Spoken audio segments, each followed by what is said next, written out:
राधे राधे। हरे कृष्णा। प्रिय भक्तों, बुध को बुद्धि का कारक माना गया है, जो कि एक महत्वपूर्ण ग्रह भी है। अगर किसी की कुंडली में बुध खराब हो जाता है तो उसके जीवन में कभी भी तरक्की नहीं होती, साथ ही कभी भी कामयाबी नहीं मिलती। बुध को व्यापार और बहन बेटी का कारक भी माना जाता है। इस दिन भगवान गणेश का दिन होता है, जो कि वृद्धि के देवता माने जाते हैं, जो अपने भक्तों के सभी विघ्न बाधाओं को हर लेते हैं। इसीलिए उन्हें विघ्नहर्ता कहा जाता है। अगर कोई इनका सच्चे मन से पूजन करे तो उनको जीवन में धन और सुख समृद्धि की कभी कमी नहीं रहती। भगवान गणेश विघ्नहर्ता भी हैं। उनकी पूजा आराधना करने से जीवन के सभी दुख दूर हो जाते हैं। इस दिन व्रत करने का विधान तो है ही। अगर कोई इस दिन सच्चे मन से गणेश जी की आराधना करता है तो उसके जीवन में धन और सुख समृद्धि की कभी कमी नहीं आती। बुधवार के दिन मनुष्य को सुबह स्नान करने के बाद भगवान की गणेश जी की मूर्ति के आगे बैठ जाना चाहिए और गणेश जी की पूजा करने से पहले पूजा का संकल्प लेना चाहिए। सबसे पहले एक चौकी लेकर उस पर लाल कपड़ा बिछाकर गणेश जी की प्रतिमा को स्थापित करना चाहिए। उसके बाद कुमकुम, अक्षत, घी और अगरबत्ती से गणेश जी का पूजन करें। इसके बाद ओम गण गणपताय मंत्र का जप करना चाहिए और फिर गणेश जी की पूजा में तुलसी का प्रयोग न करें। गणेश जी की पूजा में टूटे हुए और गीले चावल का प्रयोग न करें और गणेश जी को क्रोध का सामान बिल्कुल भी समर्पित ना करें। ऐसा करने से गणेश जी का प्रकोप जाग जाता है। अब आप आज की पौराणिक कथा सुनिए।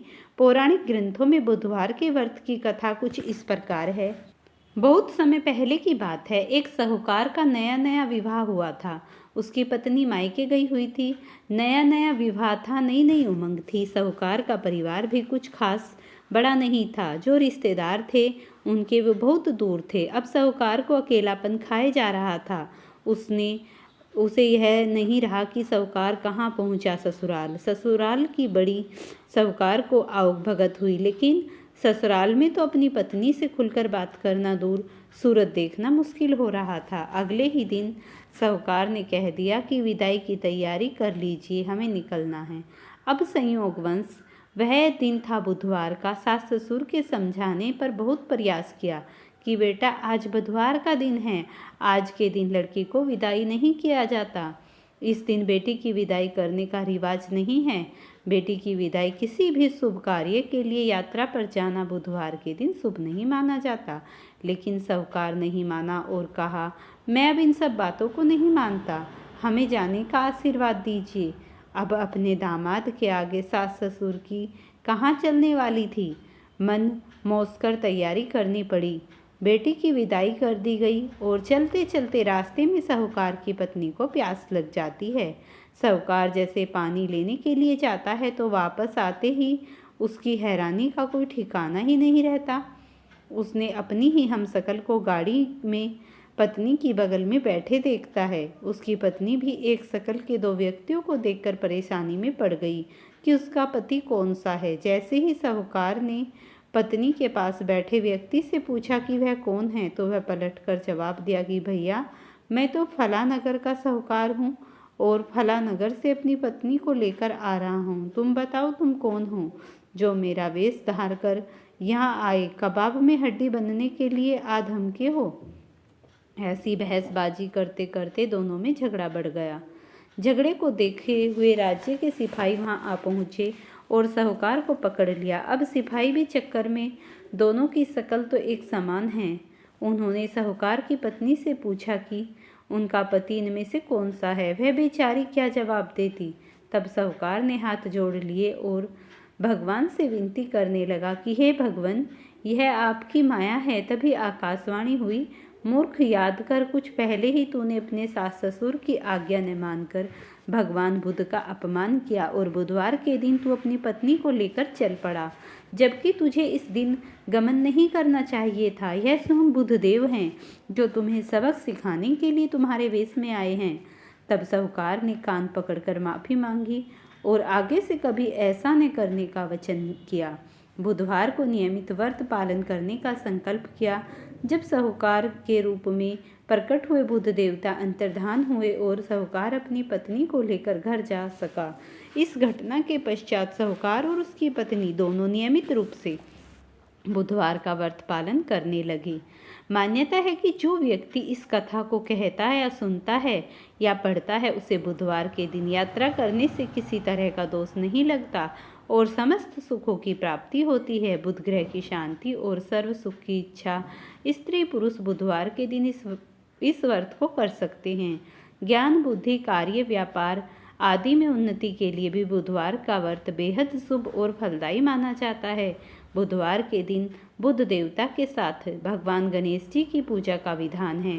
धार्मिक मान्यताओं के अनुसार विघ्न विनायक गणेश जी को लाल रंग बहुत ही प्रिय है। ऐसे में उनको लाल रंग के फूल चढ़ा सकते हैं। उनकी पूजा में गुड़हल लाल गुलाब का फूल अर्पित करना चाहिए। इसके अलावा आप गेंदे के फूल भी उन्हें समर्पित कर सकते हैं। प्रेम से बोलिए श्री गणेश भगवान की जय हो। अब आप गणेश जी की पौराणिक कथा सुनिए। गजामुख राक्षस और गणेश जी का युद्ध। पौराणिक कथाओं के अनुसार एक समय गजमुख नाम का एक अत्यंत शक्तिशाली राक्षस था। उसने भगवान ब्रह्मा की कठोर तपस्या की और उसने यह वरदान प्राप्त किया कि उसे किसी भी अस्त्र शस्त्र से नहीं मारा जा सकता। इस वरदान ने उसे अत्यंत अहंकारी बना दिया। वरदान पाकर गजमुख ने तीनों लोकों में हाहाकार मचा दिया। वह देवताओं को परेशान करता, ऋषियों के यज्ञों को भंग करता और अपनी शक्तियों का दुरुपयोग किया करता था। कोई भी उसे रोक नहीं पा रहा था, क्योंकि वह किसी के भी हथियार से नहीं मारा जा सकता था। जब उसका अत्याचार असहनीय हो गया तो सभी देवता भगवान शिव और माता पार्वती के पास गए और उन्होंने सहायता मांगी। उस समय भगवान गणेश अपनी बाल्यावस्था में थे, लेकिन वो अपनी असाधारण शक्ति और बुद्धिमत्ता के लिए जाने जाते थे। भगवान शिव और माता पार्वती ने गजानन के मुख्य अत्याचारों को समाप्त करने का कार्य गणेश जी को सौंप दिया। गणेश जी देवताओं और ऋषियों की पीड़ा देखकर गजमुख से युद्ध करने के लिए तैयार हो गए। गणेश जी ने गजमुख को युद्ध के लिए ललकारा। गजमुख ने गणेश जी को एक छोटा बालक समझकर उनका उपहास किया, लेकिन जब युद्ध शुरू हुआ तो गजमुख को गणेश जी की असली शक्ति का आभास हुआ। गणेश जी ने अपनी सूंड का इस्तेमाल करते हुए युद्ध बहुत ही असहनीय होता गया तो सभी देवता भगवान शिव और पार्वती के पास गए और उन्होंने सहायता मांगी। उस समय भगवान गणेश अपनी बाल्यावस्था में थे, लेकिन वे अपनी असाधारण सी शक्ति और बुद्धिमत्ता के लिए जाने जाते थे। भगवान शिव और माता पार्वती ने गणेश मुख के अत्याचारों को समाप्त करने के लिए गणेश जी को सौंपा। गणेश जी देवताओं और ऋषियों की पीड़ा देखकर गजमुख से युद्ध करने के लिए तैयार हो गए। गणेश जी ने गजमुख को युद्ध के लिए ललकारा। गजमुख ने गणेश जी को एक छोटा बालक समझकर उनका उपहास किया, लेकिन जब युद्ध शुरू हुआ तो गजमुख को गणेश जी की असली शक्ति का आभास हुआ। गणेश जी ने अपनी सूंड का इस्तेमाल करते हुए गजमुख को बार बार पटका। चूंकि गजमुख को किसी अस्त्र शस्त्र से नहीं मारा जा सकता था, लेकिन गणेश जी एक छोटा अनोखा तरीका अपना रहे थे। युद्ध के दौरान गणेश जी ने अपने दांत को तोड़कर बींद दिया और अस्त्र शस्त्रों के रूप में गजमुख पर फेंका। यह दांत सीधे गजमुख के हृदय में जा लगा। दांत से लगने के कारण गजमुख का शरीर टूट गया और वह अपने राक्षस रूप में आ गया। मरते समय गजमुख अपनी गलती का एहसास हुआ और उसने गणेश जी से क्षमा मांगी।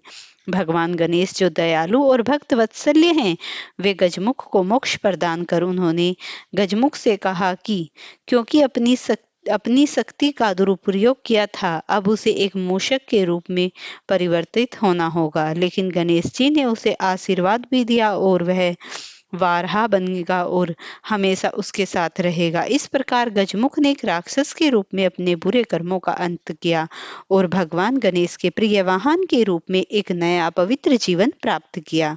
इस कथा का महत्व है बुद्धि और युक्ति। यह कथा दर्शाती है कि गणेश जी केवल शक्तिशाली ही नहीं बल्कि अत्यंत बुद्धिमान भी हैं। बुद्धिमान होते हुए भी उन्हें ना ही तो मारा जा सकता है और उन्होंने एक राक्षस को भी हराया। अपनी सूझबूझ से अपने ही दांतों का उपयोग कर अहंकार का अंत, यह गजमुख के माध्यम से अंधकार के विनाश का प्रतीक था। मोक्ष और दयालु गणेश जी ने गजमुख को उनके कुकर्मों के बावजूद मोक्ष प्रदान किया, जो उनकी दयालुता और क्षमाशीलता को दर्शाता है। वाहन का रहस्य यह कथा बताती है कि क्योंकि एक शक्तिशाली देवता का वाहन एक छोटा चूहा है, यह इस बात का प्रतीक है कि गणेश जी सबसे छोटे और सबसे बड़े हर जीव पर कृपा करते हैं। यह कथा हमें सिखाती है कि अहंकार का हमेशा पतन होता है और सच्ची शक्ति केवल शारीरिक बल में नहीं बल्कि बुद्धिमत्ता और धर्म प्राणण्य में भी निहित होती है। इसीलिए गणेश भगवान को कभी छोटा न समझना चाहिए। जिसने भी ऐसी भूल की उसने जीवन में अनंत कष्ट प्राप्त किए। प्रेम से बोलिए गजानन भगवान की जय हो। प्रिय भक्तों, वीडियो पसंद आई हो तो इसे लाइक और शेयर कीजिए। चैनल पर नए हैं तो चैनल को सब्सक्राइब करिए।